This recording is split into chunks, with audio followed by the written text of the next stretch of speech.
bringing hope the world over. Hope Channel.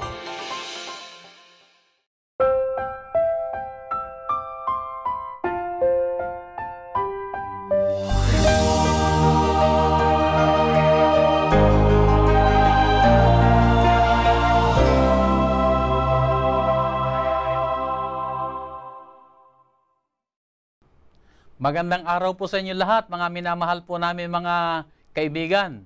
Kami po ay nagagalak na dumating na muli ang oras ng pag-aaral na kung saan tayo po ay pagpapalain ng ating Panginoon. Napakabuti po ng ating dakilang Diyos sapagkat Siya po ang patuloy na gumagawa sa ating mga buhay upang tayo po ay lumago at tayo dumako sa mga pagbabagong tayo po ay lalo nagiging malapit sa ating Panginoon. Ako pong muli ang inyong lingkod, Pastor Ben Casimiro, at dito po sa ating talakayang gagawin sa leksyong ito ay makakasama natin muli ang napakasipag at magiting nating Direktor ng Communication ng North Philippine Union Conference, Pastor Jose Obed Jr. Welcome, Pastor. Maraming salamat, Pastor Ben, at kami po ay nagbabalik upang palawigin at palalimin ang ating pong talakayan sa paksa po ng reformasyon. Maraming salamat, Pastor. Tayo po ay magpapatuloy sa ating paksa na may kinalaman sa reformasyon.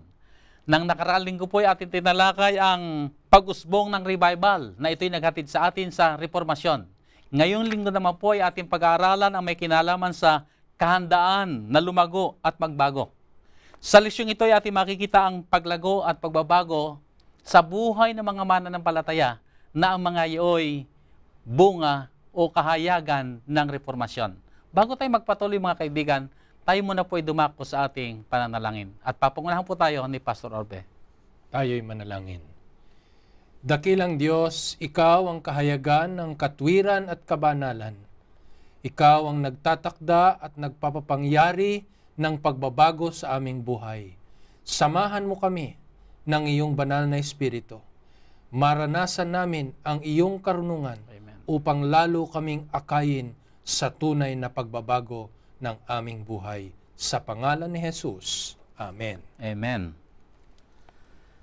Ang atin pong pag-aaral ngayon, Pastor, ay isang paksa na kung saan atin tutunghayan paano nagpasimula ang mga pagbabago at ang paglago sa buhay ng mananampalataya.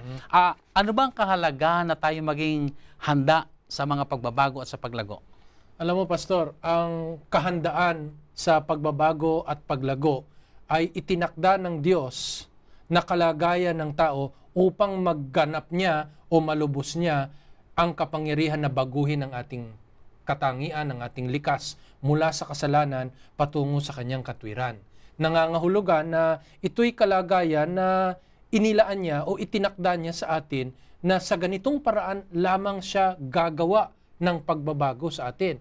Mahalaga yon sapagkat kung hindi natin yun nalalaman at hindi tayo makagaganyak sa gayong kalagayan, walang magaganap na pagbabago. Sa maling sabi, yung ating kahandaan at pagdanais na lumago at magbago, ito'y kondisyon. Kondisyon. Hindi ito yung bahagi natin o sasabihin contribution natin doon sa kaligtasan o sa reformasyon na ginagawa ng Diyos sa ating mga buhay. Tama po, kasi ito'y isang kalagayan na kung yun ay magaganap, ang kalagayang yon sa atin at yun ang paghahanda, ay magaganap nga ng Panginoon ang pagpapasakdal sa atin. O sa kapakanan po ng ating mga taga-subaybay, nung mga nakaraang leksyon natin, tinalakay natin ang revival at ang reformasyon, ito ay ganap na gawain ng Diyos sa ating mga buhay. Tama. Ngayon ay pinag-aaralan natin ang reformasyon, ito'y nagpapatuloy na gawain ng Diyos. Pero ang ating kalagayan, yung ating kondisyon, inihanda natin ang ating sarili. Na kumbaga sa isang taong binigyan ng kasuotan o damit, ay yung damit na ini, libreng ibinibigay sa atin. Pero maging sa gagawin ng Diyos na pagsusuot sa atin ito, siya pa rin ang gumagawa. Pero kailangang ihanda natin ang ating sarili na tayo bibihisan ng Panginoon ng kanyang damit ng katwiran. Tama yun, Pastor. Isa pang anggulo dito ay nagpapakita na sa paghahandang ito, ang kapangyarihan ay magmumula sa labas ng tao, no? Hindi sa kanyang ganang sarili. Kaya tayo gumaganyak, kaya tayo naghahanda, kaya merong pagnanais, no, na mabago at lumago sapagkat ito'y nagmumula hindi ganang ating sarili, kundi sa isang makapangyarihan na gagawin ang pagbabagong ito sa atin. Ang kalagayan din na nahahanda ay nagpapakilala na sa paghandang ito, meron tayong kalayaan na makapagpasya. No? Hindi ibig sabihin na kung hindi tayo magpapasya, hindi makagaganap ng pagliligtas ang Diyos. Tatandaan natin, makapangyarihan ng Panginoon, walang imposible sa Kanya. Subalit, itinakda niya na ito nga ang dapat na kalagayan, yung pagiging handa natin upang maganap niya ang pagliligtas sa atin. Tama yun. Dahil hindi rin tayo pipilitin ng Diyos.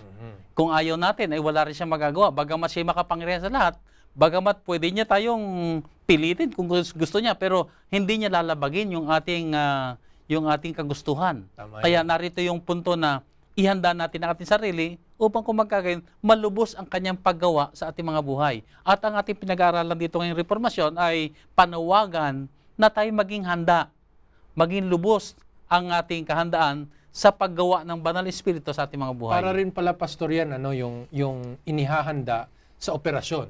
No? Malibang ninanais mo, malibang handa ka, mahirap na ganapin yung operasyon na yon, no? Na gagawin sa iyo upang ikaw ay gumaling o di kaya ay maibalik, no, sa kalakasan. Kaya kinakailangan handa ang tao. Sa paghahandang ito, sabi mo nga, walang ipinipilit ang ating Panginoon. Itinakda lang niya ang gayong kalagayan upang maganap niya ang kanyang pagbabago sa atin. Okay, maraming salamat, Pastor. Ngayon dadako tayo sa ating pag-aaral. At dito makita natin ang mga alagad ng ating Panginoon Jesus. Nung una silang tinawag ng ating Panginoon upang maging kanyang mga alagad, ay alam natin ang kanilang katayuang spiritual. Naroon yung kanilang magaspangpang mga pag-uugali, mga pananalita. Subalit samantalang sila'y nakakasamang lumalakad ng ating Panginoong Sus, nagkakaroon ng mga pagbabago. Tama. So ang reformasyon na ating pinag-aaral dito ay makita natin na mga tuloy-tuloy na pagbabago sa buhay ng mga mananampalataya. Na dito binanggit sa atin ang particular na mga alagad na nakahayagan ng pagbabago. Kagaya halimbawa ng magkapatid na Juan at Santiago. Sa banal na kasulatan. Yung mga anak ng kulog. Ano? Oo, sila tinawag na anak ng kulog. Kasi may karanasan sila na nung hindi sila tinanggap sa isang village ay sinabi na sa Panginoon, Panginoon, ipanalangin na ba natin na sila'y paulanan ng mga kulog at kidlat? Ganoon sila kalupit at ganoon sila kabilis sumatol. Maikli rin ang kanilang pagtitimpi, no, sa galit at pagtitiis. Ang magkapatid din ito ay nagkaroon din ng karanasan na hangad nila yung maatas ang kanilang mga sarili, na sa kanila ang karangalan, kapurihan. Oo, totoo yun. Pero katunayan, ninais pa nga nila na mapasa kanan at kaliwa ng ating Panginoon sa kanyang ito yung kalagayan ng mga alagad nung una silang tinawag natin Panginoon. Pero nakita natin yung mga pagbabago. Now, paano dumating sa kanila ang pagbabago? Alam mo, Pastor, ang sabi nga ang larawan ng reformasyon sa banal na kasulatan ay yung paglago sa biyaya ng Panginoon. Dumating sa kanila ang pagbabago sapagkat lumago sila sa biyaya ng Panginoon. Dumating sa kanila ang pagbabago sapagkat ginanap ng banal na Espiritu itong paglago sa biyaya. Dumating sa kanila ang pagbabago sapagkat naranasan nila ito sa kanilang Panginoong Hesus. Ang kanilang adhikain sa buhay ay nagmula sa Panginoong Hesus. Ang kanilang mithiin sa buhay ay nagmula sa Panginoong Hesus. Sa araw-araw na kanilang pakikisama sa ating Panginoong Hesus, unti-unting naihanay ang kanilang mga aspeto ng buhay sa larawan ng ating Panginoong Hesus. Kaya nagganap ito ayon doon sa tinatawag na biyaya o paglago sa biyaya ng ating Panginoong Hesus. Sabi, nung makita nila ang kagandahan ng ating Panginoong Hesus, hinangad nila na sila man ay maging kagaya ng ating Panginoon. At yun ang pasimula ng mga pagbabago. Na ang biyaya ng Panginoon ay nakagawa ng husto sa kanilang mga buhay. Tama, Pastor. Siguro maganda ring maipaliwanag natin ano nga ba itong biyaya, no? Yung paglago sa biyaya. Kasi isang aspeto nito ay yung kaisipan na tayong mga tao ay hinahadlangang lumago, no? Pagka tayo'y nakaugnay sa kasalanan. Hinahadlangan ng kasalanan ang paglago natin kung tayo'y nakalakip pa rin sa kasalanan. Kaya si Juan ang nagwika sa buong kapitulo ng Juan 15, malibang nakaugnay tayo, nakadugtong sa Panginoon, walang magiging bunga, walang magiging paglago. Kaya yung ibig sabihin ng paglago sa biyaya ng Panginoon ay ipinahihintulot ng Panginoon ang paglago natin ng dahil sa kanyang biyaya. Maliban sa biyaya ng Panginoon, ang tao hindi lalago. Gaano mang pagsikap ang gawin niya, malibang ito'y kaloob ng Diyos. Malibang sabi ni Jesus, ibinigay mo sa akin, Ama, hindi lalago ang tao. Kaya ang paglago sa biyaya ay yung kapahintulutan ng Diyos, tanggalin ang tao, no, sa kapangyarihan ng kasalanan upang lumago na siya. Otherwise, magiging bonsai ang tao sa kasalanan. No? Kaya pagka sinabing paglago sa biyaya at ito'y nakita sa karanasan ng mga alagad, tinanggal ng Panginoon ang tanikala ng pagkakagapi ng kasalanan sa kanila o ng mga gawa ng sanlibutan upang unti-unti na silang lumago sa biyaya ng Panginoon. Biyaya ito, hindi ito dahil karapat-dapat tayo, kundi biyaya ng Panginoon na lumago tayo. Pastor, ating paulit-ulit na nababanggit yung sa biyaya, no? Siguro ay sa kapakanan ng ating mga manonood ay maging malinaw sa kanila yung ano ba itong biyaya? Ito yung kagandahang loob.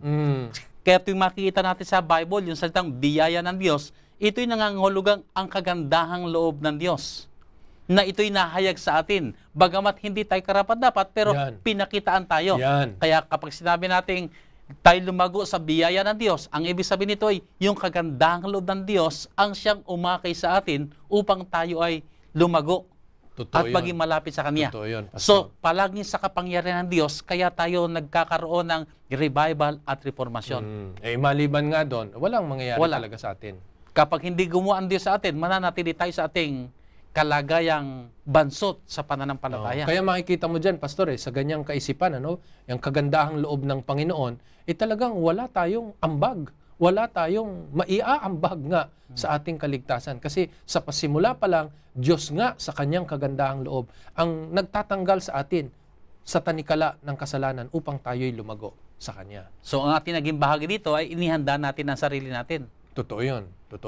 At yung bahaging yon, Pastor, ay hindi kontribusyon para maganap yon. Kundi kondisyon. Kundi kalagayan, kondisyon upang gawin ng Panginoon yon. Okay, dito sa ating pag-aaral, binabanggit na itong magkapatid na Santiago at Juan ay lumago sa biyaya.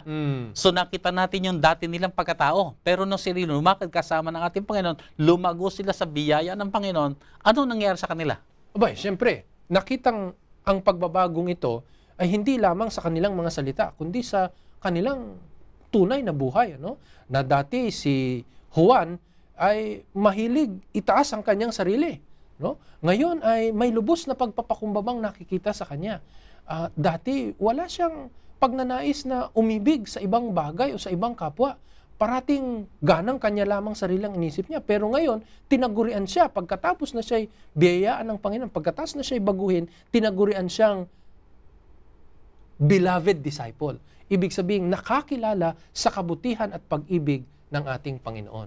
Sa madaling sabi, dito natin nakita yung pagbabago. Ito yung reformasyon na siya, nang lumago siya sa biyaya ng Panginoon, yung Juan na anak ng kulog, anak ng kidlat, na matapang, na mapalahatol, na mapagmataas at gusto yung sarili ang siyang makilala. Pero nung maging karanasan niya ang paglago sa biyaya ng Panginoon, siya naging maibigin at tinawag nga siyang John the Beloved. So napakaganda, minamahal ng mga kaibigan. Kamusta po tayo? Ano po ang ating kalagayang spiritual sa harapan ng Panginoon ngayon? Tayo po ba'y lumalago sa biyaya ng Panginoon? Ganito tayo ngayon. After ilang taon, ganoon pa rin ba tayo?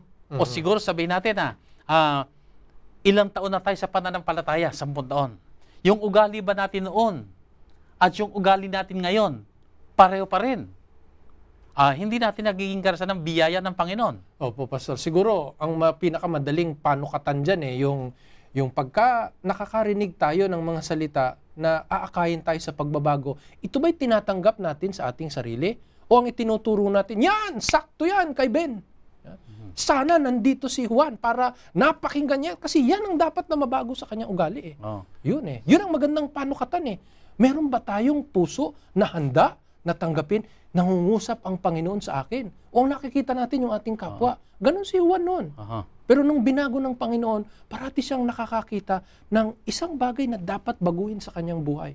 at nakamtan niya ang pag-ibig ng kanyang tagapagligtas sa sarili niyang buhay. Yeah, Pastor, binanggit mo na rin lang yung magandang halimbawa yan. Ako'y nagbigay ng isang sermon minsan. At pagkatapos ng aking sermon, may lumapit sa akin at sabi sa akin, Pastor, napakaganda ng sermon mo. Talagang tinitingnan ko yung mga kapatid ka, talagang sapul na sapul sila. At sabi ko ay, ikaw ka ko, hindi ka pa tinamaan. Ang sagot sa akin ay, Pastor, magaling ako umilag.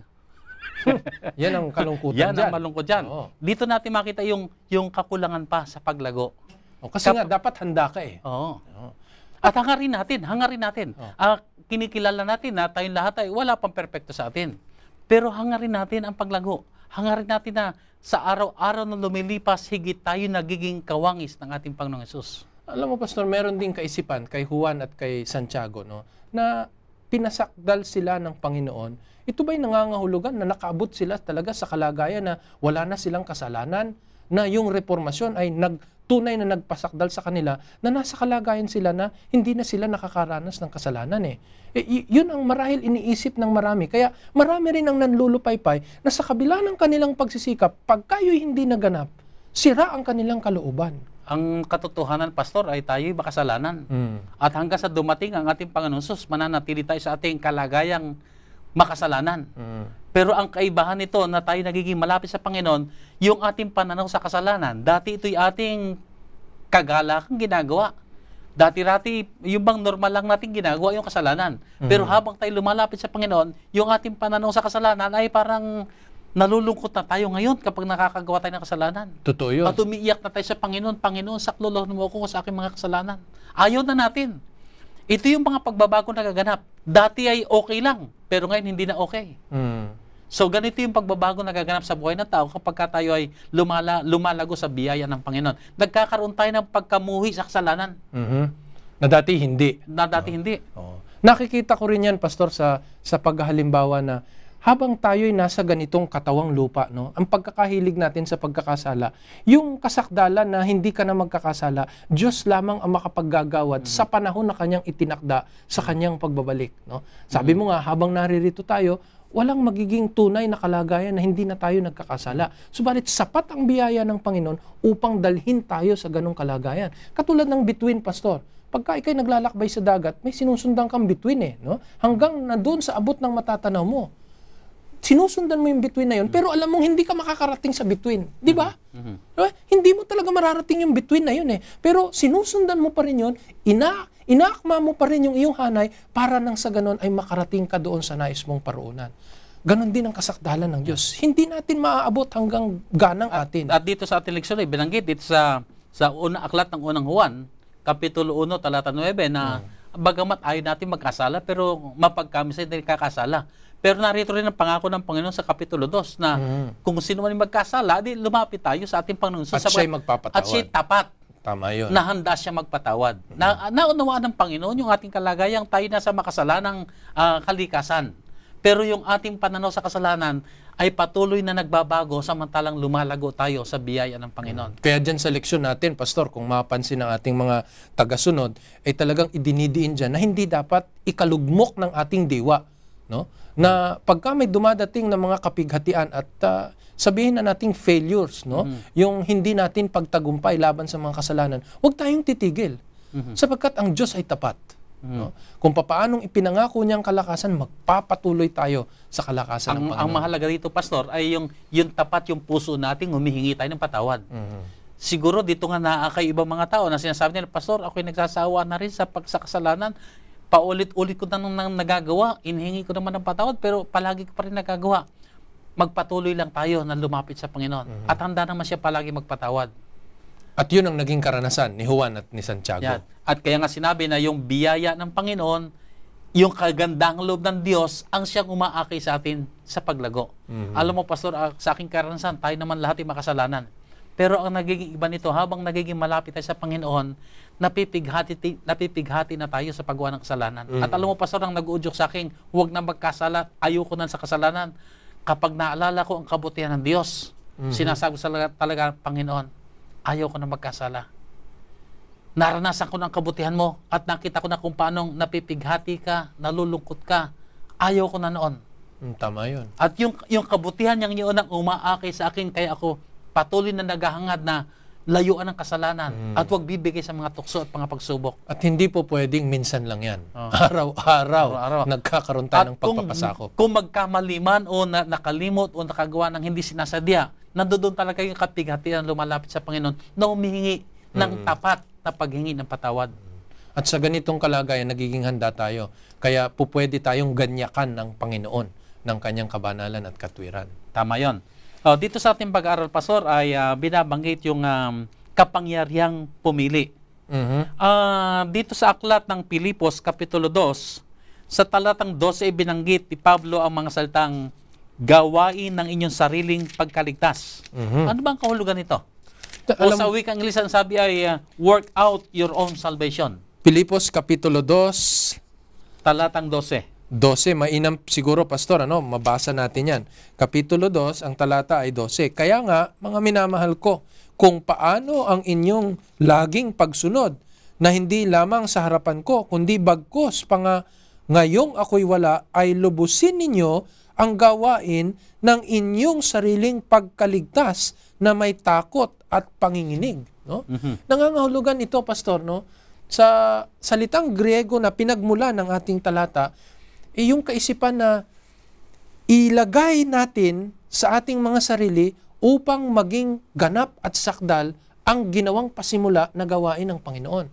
Carry to completion ang ibig sabihin ng Grego. Ibig sabihin, hindi yung inaakala natin na tayo ang gaganap ng pagliligtas. Hindi sariling sikap ang kaligtasan. Kundi maging daanan tayo upang malubos ng Panginoon ang paggawa niya ng pagliligtas sa atin.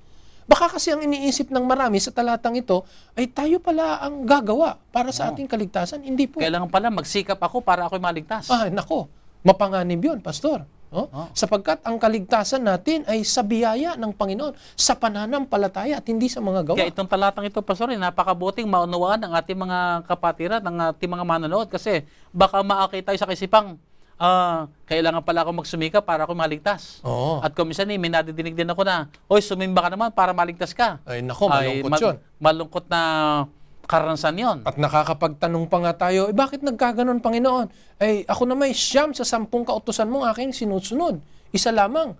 Para bang nagkakaroon tuloy ng bahabahagdan ang ating kaligtasan na pagka ito'y nagaganap natin sa gawa, tayo'y may karapatan na maligtas. Hindi po ganon ang idinidiin. Para maliwanagan natin ito, Pastor, nais kong dalhin ang ating mga taga-subaybay sa Hebreo Kapitulo 13, ang talata po ay 21.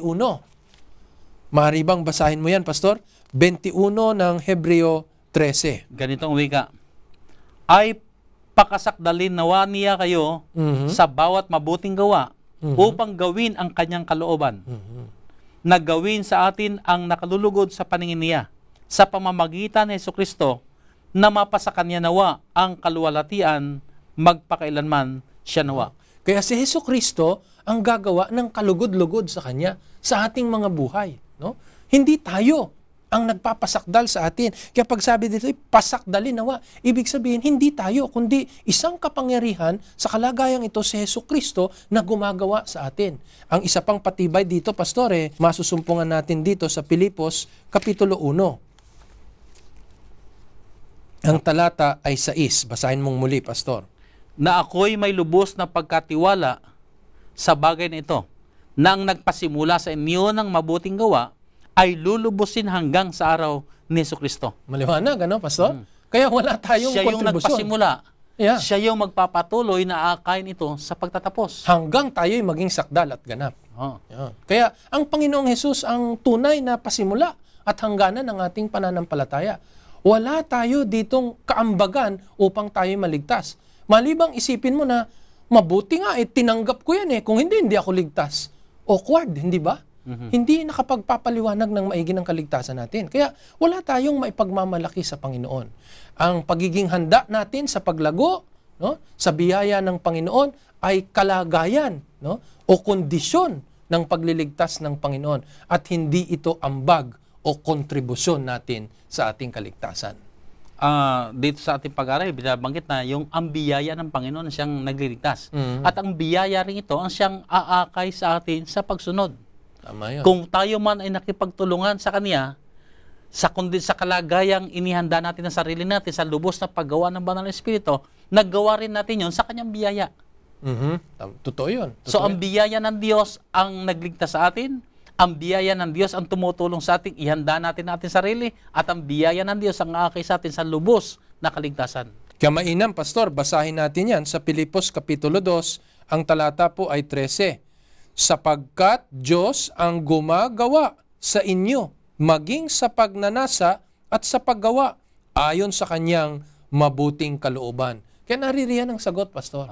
Talagang Diyos ang gumagawa ng mga bagay na ito upang malubos sa atin ang kanyang pagliligtas. Ibig sabihin ay, gumawa na muna sa atin ng Diyos, kaya tayo nakakagawa ng pakikipagtulungan sa Kanya. Tama yun. O sa ating paksa dito ay yung pagpili.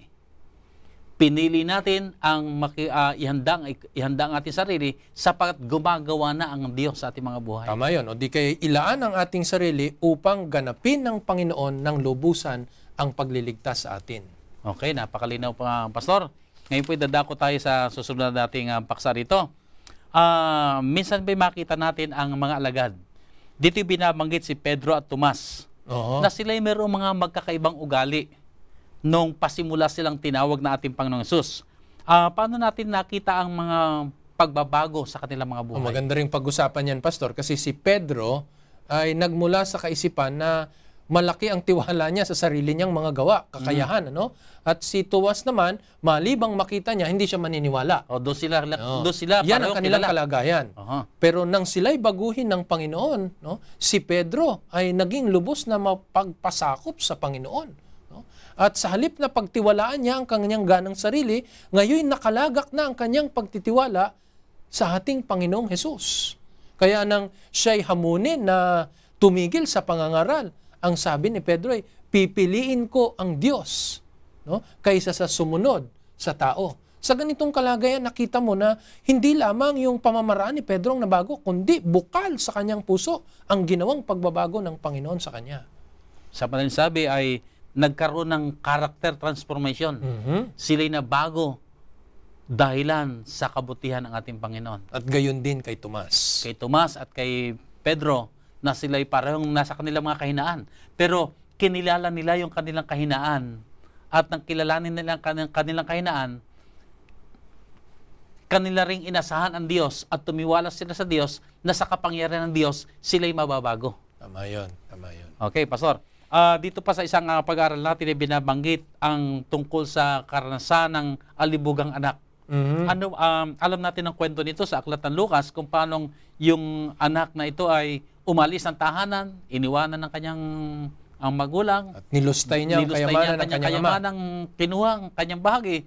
Pero hindi nagtagal ay nagkaroon siya ng kaisipang manumbalik sa kanyang ama o sa kanilang tahanan. Anong nag-udyok sa kanya para siya ay magkaroon ng kaisipang bumalik sa kanyang ama? Alam mo, Pastor, malaki ang pagdidiin ng ating leksyon na ito'y nagdulot sa kanya sa panahon na siya'y nagbubulay-bulay. Sa panahon ng kanyang kalugmukan, naisip niya ang kabutihan ng kanyang ama. Nakita niya ang pag-ibig ng kanyang ama, ang pagnanais ng kanyang ama na sa kabila ng marahil na mga karanasang ito, maging ang kanyang mga alipin ay mas dadamtan pa niya. No? Kaya sa ganitong paraan nakita ng anak na mayroong bukas, no, na mga palad at mga bisig ang kanyang ama upang siya'y tanggapin. At dito, Pastor, makita natin yung isang napakagandang prinsipyo ng reformasyon. Yung maalala natin ang kabutihan ng ama. Tama yung yun. pag-ibig ng ama. Ako'y naniniwala, yun talagang nag-udyok sa anak nang maalala niya ang kanyang ama, kung gaano kabuti ang kanyang ama. At alam niya na hindi siya karapat-dapat, subalit alam niyang pakikitungan siya ng kanyang ama. At nung dumating na siya, nung manumbalik na siya, ay talagang sinalubong siya ng pagmamahal ng kanyang ama. Alam mo, Pastor, hindi ito kathang isip ng ating Panginoong Hesus ng kanyang ikwento ang parabolang ito. Kasi talagang inihanay ng Panginoon. Isip mo, paano magkakaroon ng kaisipan ang lalaking ito sa panahon ng kanyang kalugmukan na mabuti ang kanyang ama? Isipin mo, buhay pa ang kanyang ama. Nang kanyang hilingin ang kanyang mana, ipinagkaloob ng ama na hindi nila kaugalian, hindi nila gawi.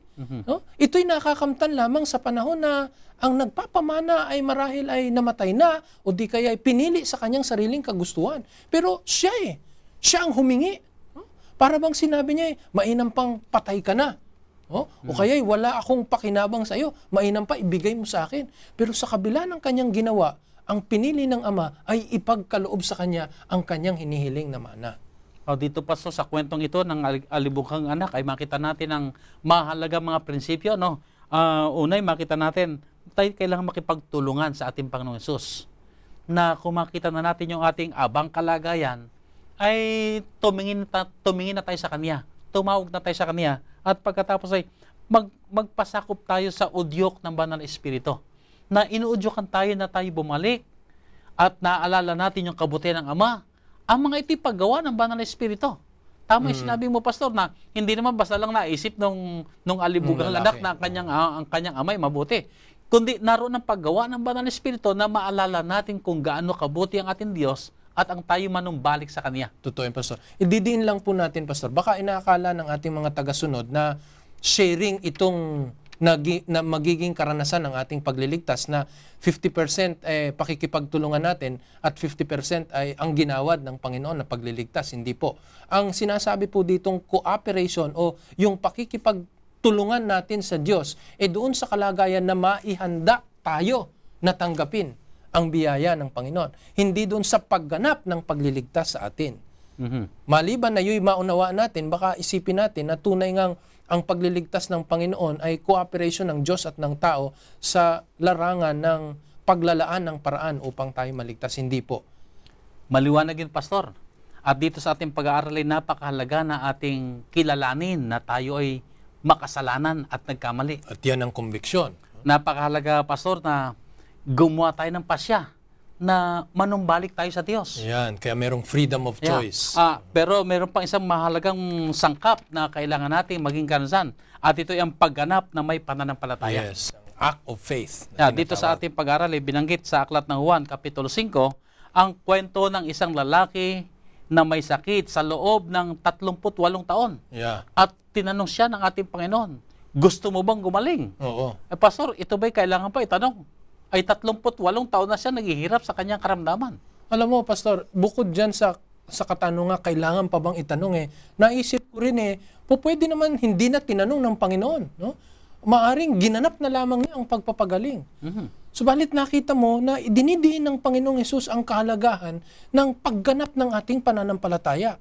Marahil nakita ng Panginoon sa lalaking ito na mayroon siyang pananalig, na nakikita niya na ang lalaking ito'y sasampalataya. Pero ginawa pa rin yun ng Panginoon upang maipahayag niya ang pananampalatayang ito. Mahalaga ito, Pastor, na sangkap ng ating reformasyon. Ibig sabihin bagamat ang isang tao sabi natin may pananampalataya, pero napakahalaga ito kanyang ihayag.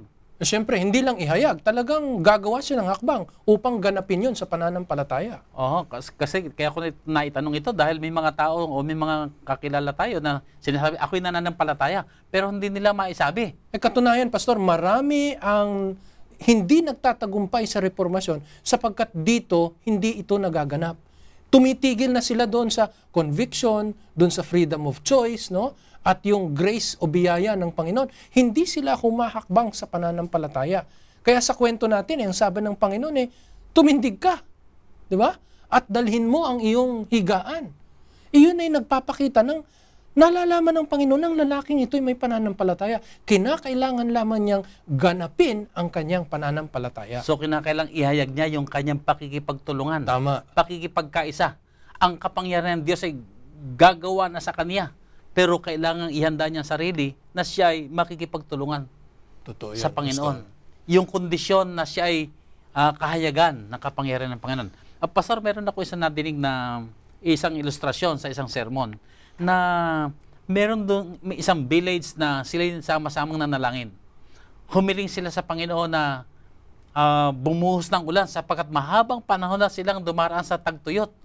At sila ay kinakapos na ng kanilang mga pagkain at mga inumin at maging ang kanilang mga pananim ay namamatay na. So, ang sabi sa kwento ay sila'y nagkaisa at nagsama-sama nanalangin at humiling sa Panginoon na umulan na ng araw na yon. Pero nakakalungkot na pagkatapos nilang manalangin ay nag-alisa na at yung bumalik isang sa bata, dating gawi. No? Bumalik lang sa kanilang gawain pero isang bata lamang ang kumuha ng payong at ang wika niya ay nanalangin tayong ulat, kaya kailangan may payong ako dahil para ako hindi mabasa. Ibig sabihin ay, yung pananampalatayang nahayag sa pamamagitan ng gawa. Totoo yung yan, ebidensya ng pananampalataya. Kung ihahanay nga natin yan, Pastor, sa mga kinasasadlakan nating kasalanan, yung isang nasa kalagayang gahaman, ano? O kaya ay nalagay sa addiction ng isang bagay. Pagka siya'y dumalangin sa Panginoon na siya'y baguhin, pagka siya'y lumapit sa Panginoon na makamtan niya ang tagumpay, dapat ito talaga'y ihahakbang niya ng may pananampalataya. Hindi yung pagkalupig sa kaisipan na hindi na mangyayari yun. Yun ang gustong gawin ng kaaway eh. Kaya kahit na gumawa ang Panginoon ng conviction, kahit na bigyan tayo ng Panginoong kalayaang magpasya, nalulugod ang kaaway pagka hindi natin na ihahakbang ito ng may pagganap sa pananampalataya. At do'y nagkukulang tayo. So napakahalaga na kapag sinasabi natin tayo nananampalataya, ay huwag nating hayaan ito'y nasa isip lamang natin. Hayaan natin ito'y mahayag talaga sa ating mga buhay. Totoo yun.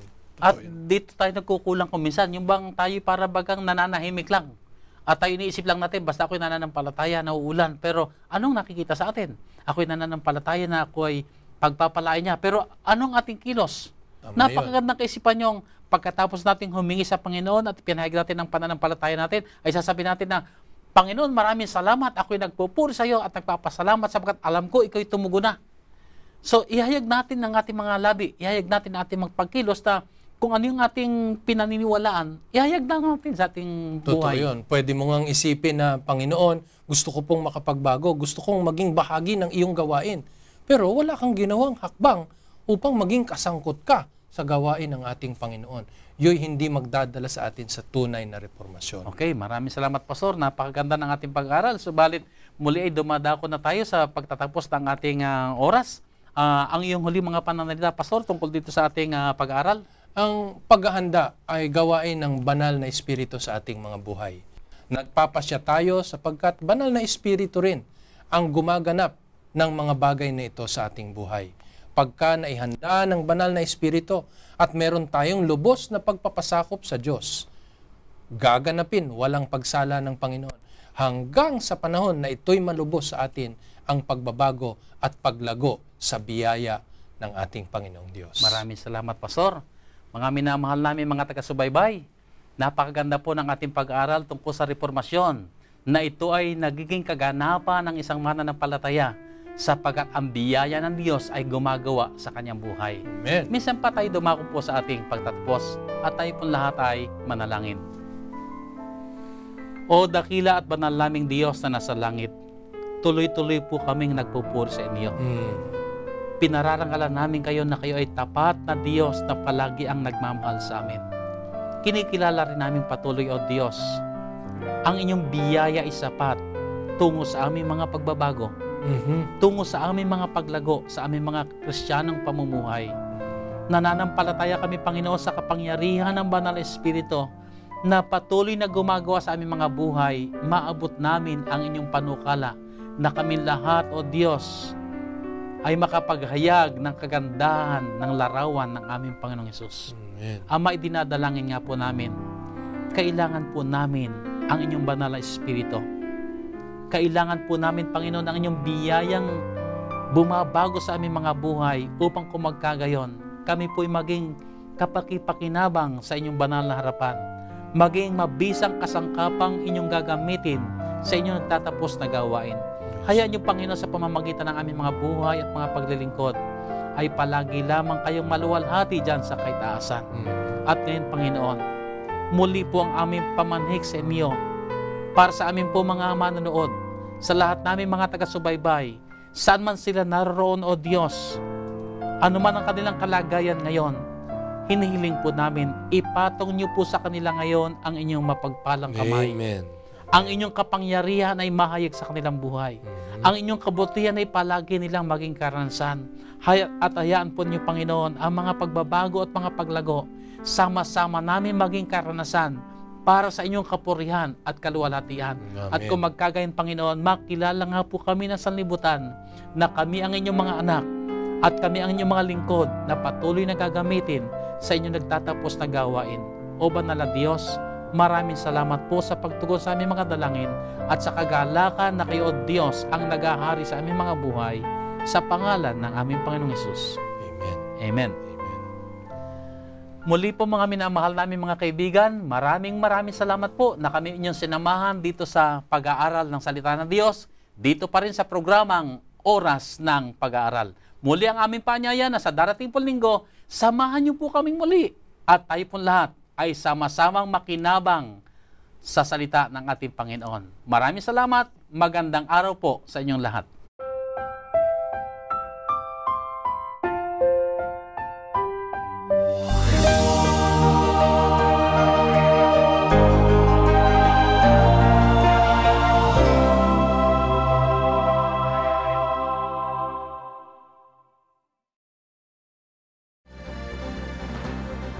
Presenting the best news in the world.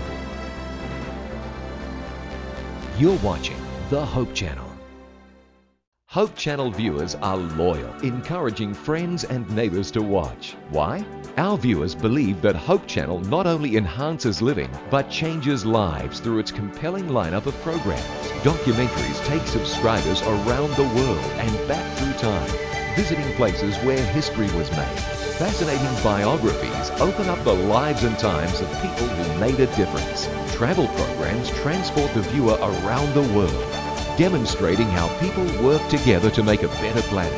Inspirational programming challenges viewers to experience the joy of discovering faith values and offer spirituality as an important part of a balanced lifestyle. Health and lifestyle programs teach disease prevention and make healthy living simple and attractive. Hope Channel programs provide invaluable support for developing healthy relationships and strong communities. Welcome to donor-supported Hope Channel. You are cordially invited. Every Saturday, Seventh-day Adventists around the world meet together to worship God, and we invite you to join us in Sabbath worship. The first part of our worship service focuses on in-depth group Bible study. We call this the Sabbath School. The Divine Worship service features the Bible preaching service led by the pastor or a local elder. The entire service features prayer, enthusiastic singing, music, and fellowship. We extend a warm invitation for you to join us.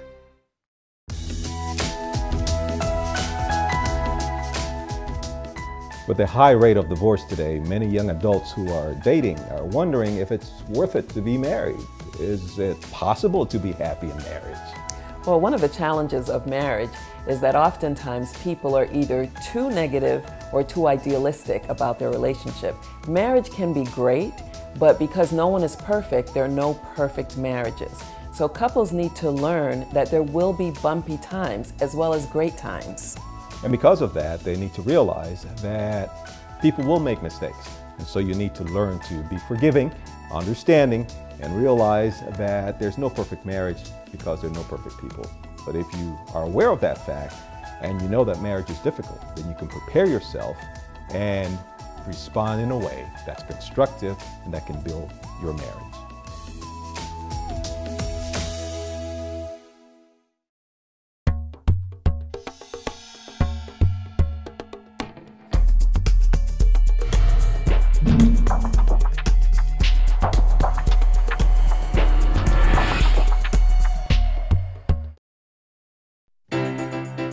From the 7,107 islands of the Philippines comes our sun-kissed warm congratulations to Hope Channel's newest milestone. We are proud to be a part of the Hope Channel team. This is the Lord's work. He will carry us through. And Team Philippines is with you all the way. To the worldwide ministry of the Hope Channel, Mabuhay!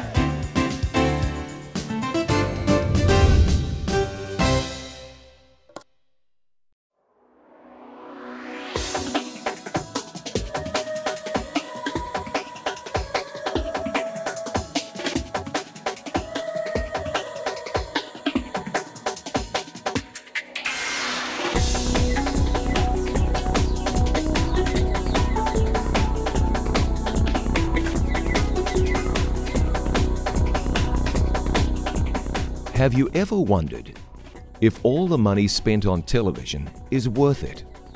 How much impact can a television program really have?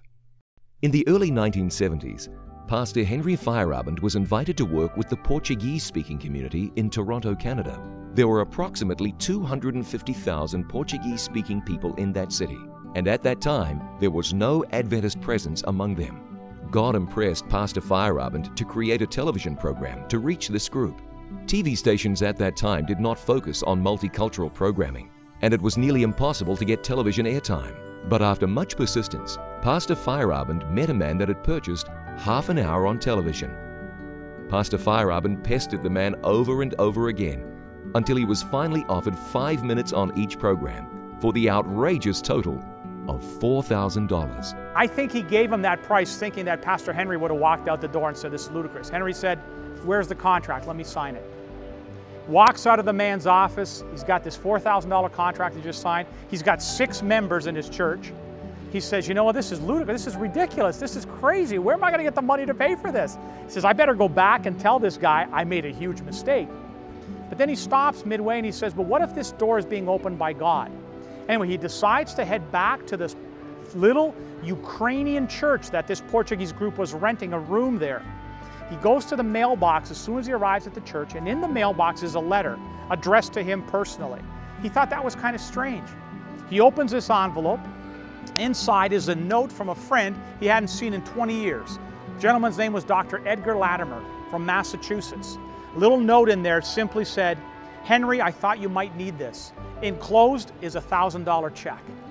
By the end of the week, another $3,000 had come in. Now the entire series of telecasts could be completely paid for. Now the focus began on, well, what am I going to do in 5 minutes? I mean, for those of you that do television, you know that 5 minutes on television, that's 140 words a minute, that's 700 words. It's not a lot of time. After much thought and consideration, Pastor Feyerabend decided he would speak on the topic of prayer.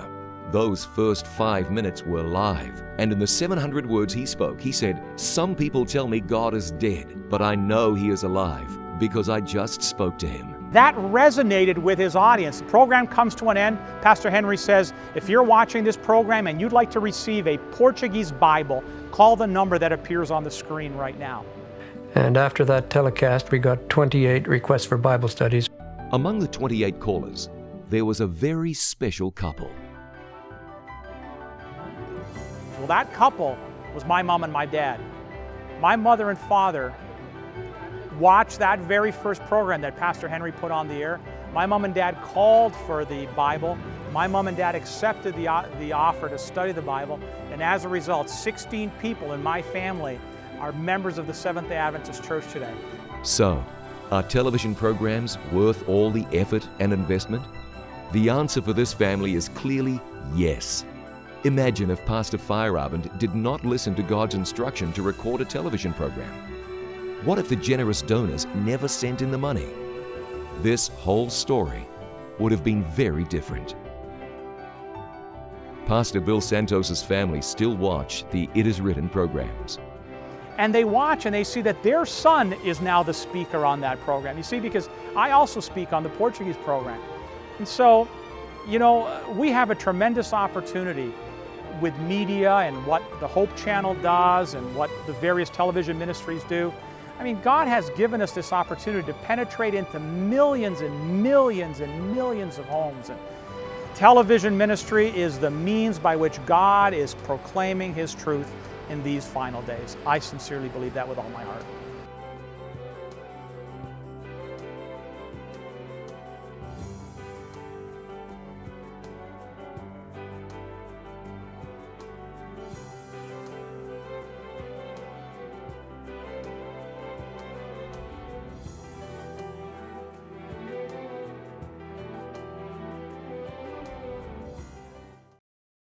Be in too.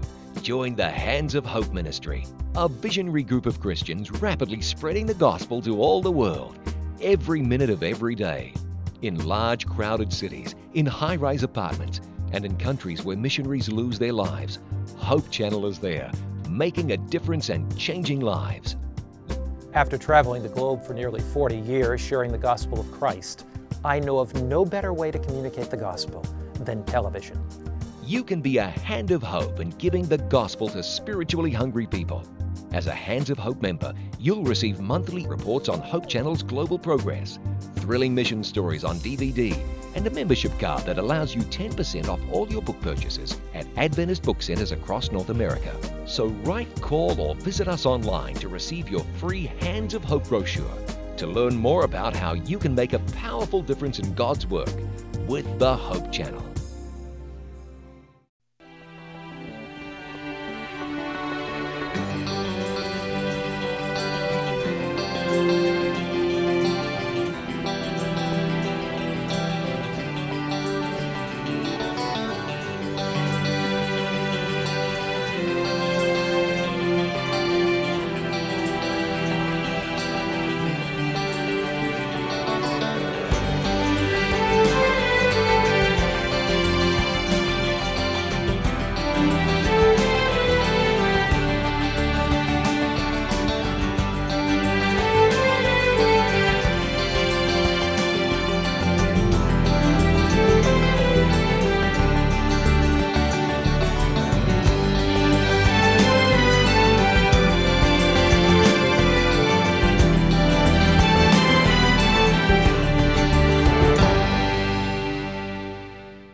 Hope broadcasts everywhere in the world with 10 global channels and is affiliated with more than 50 production studios on 6 continents. The result? Hope Channel provides a diverse programming mix in many of the world's major languages. Hope is more than great television. It's a donor-supported ministry that's part of an international family of educational institutions, churches, retail outlets, and hospitals.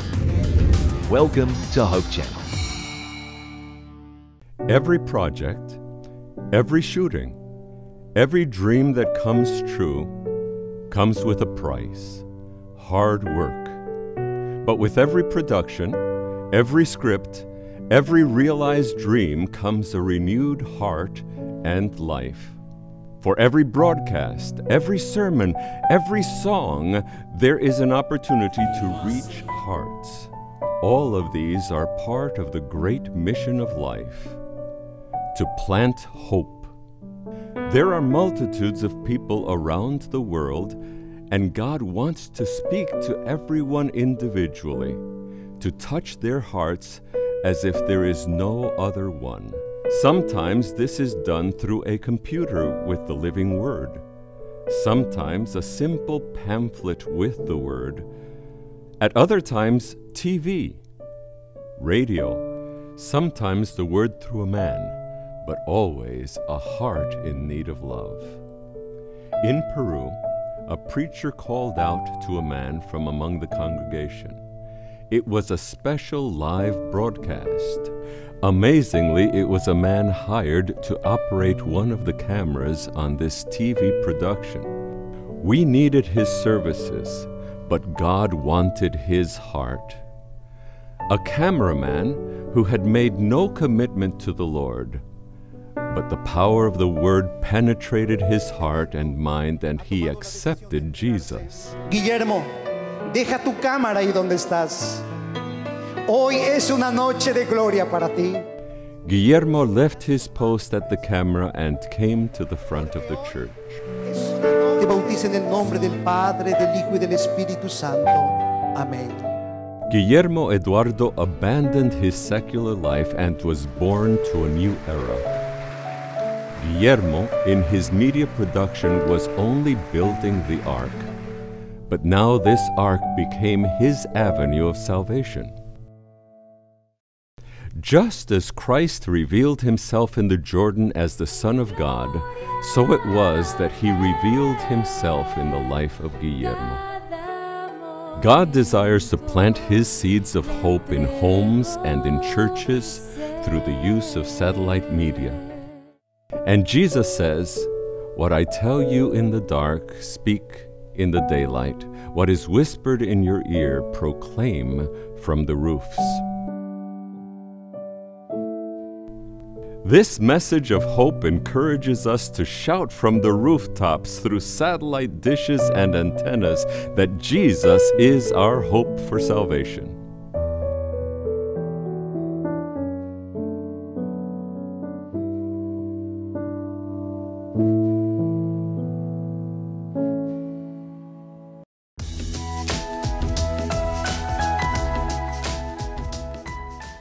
The issue of domestic violence is often approached from the perspective of women, usually men abusing women. But I wonder, Willie, are there cases of men being abused by women? Indeed, about 25% of the reported cases of abuse, it's of men being abused by women. Of course, the larger portion is women being abused, 75%. And every time it happens, it's a serious matter. We need to take it seriously. If people tell us they're being abused, we need to believe them. Absolutely. Whether it's a man or a woman, we need to get them help immediately. Let them understand that it's not God's will for anyone to be abused. We can direct them to a local center or the domestic violence hotline of your area or national or international centers. Please get help if you feel that you are a victim of domestic violence.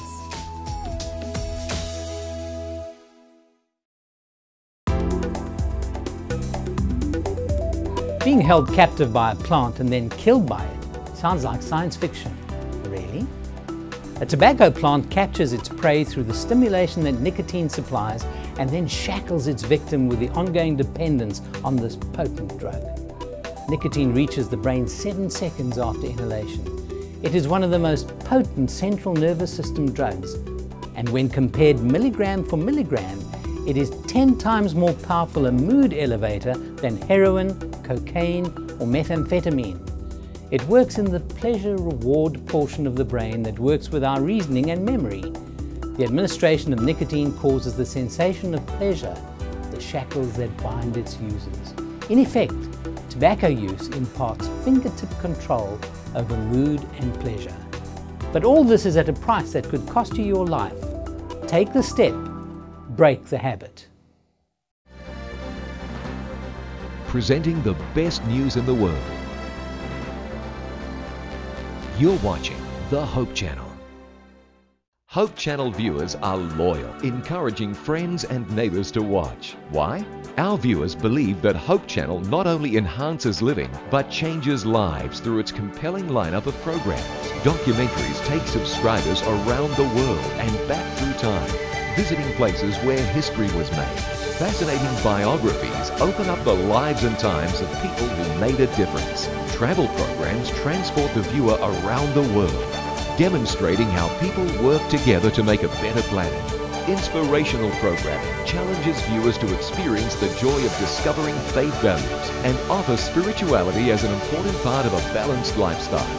Health and lifestyle programs teach disease prevention and make healthy living simple and attractive. Hope Channel programs provide invaluable support for developing healthy relationships and strong communities. Welcome to donor-supported Hope Channel. You are cordially invited. Every Saturday, Seventh-day Adventists around the world meet together to worship God, and we invite you to join us in Sabbath worship. The first part of our worship service focuses on in-depth group Bible study. We call this the Sabbath School. The Divine Worship service features the Bible preaching service led by the pastor or a local elder. The entire service features prayer, enthusiastic singing, music, and fellowship. We extend a warm invitation for you to join us.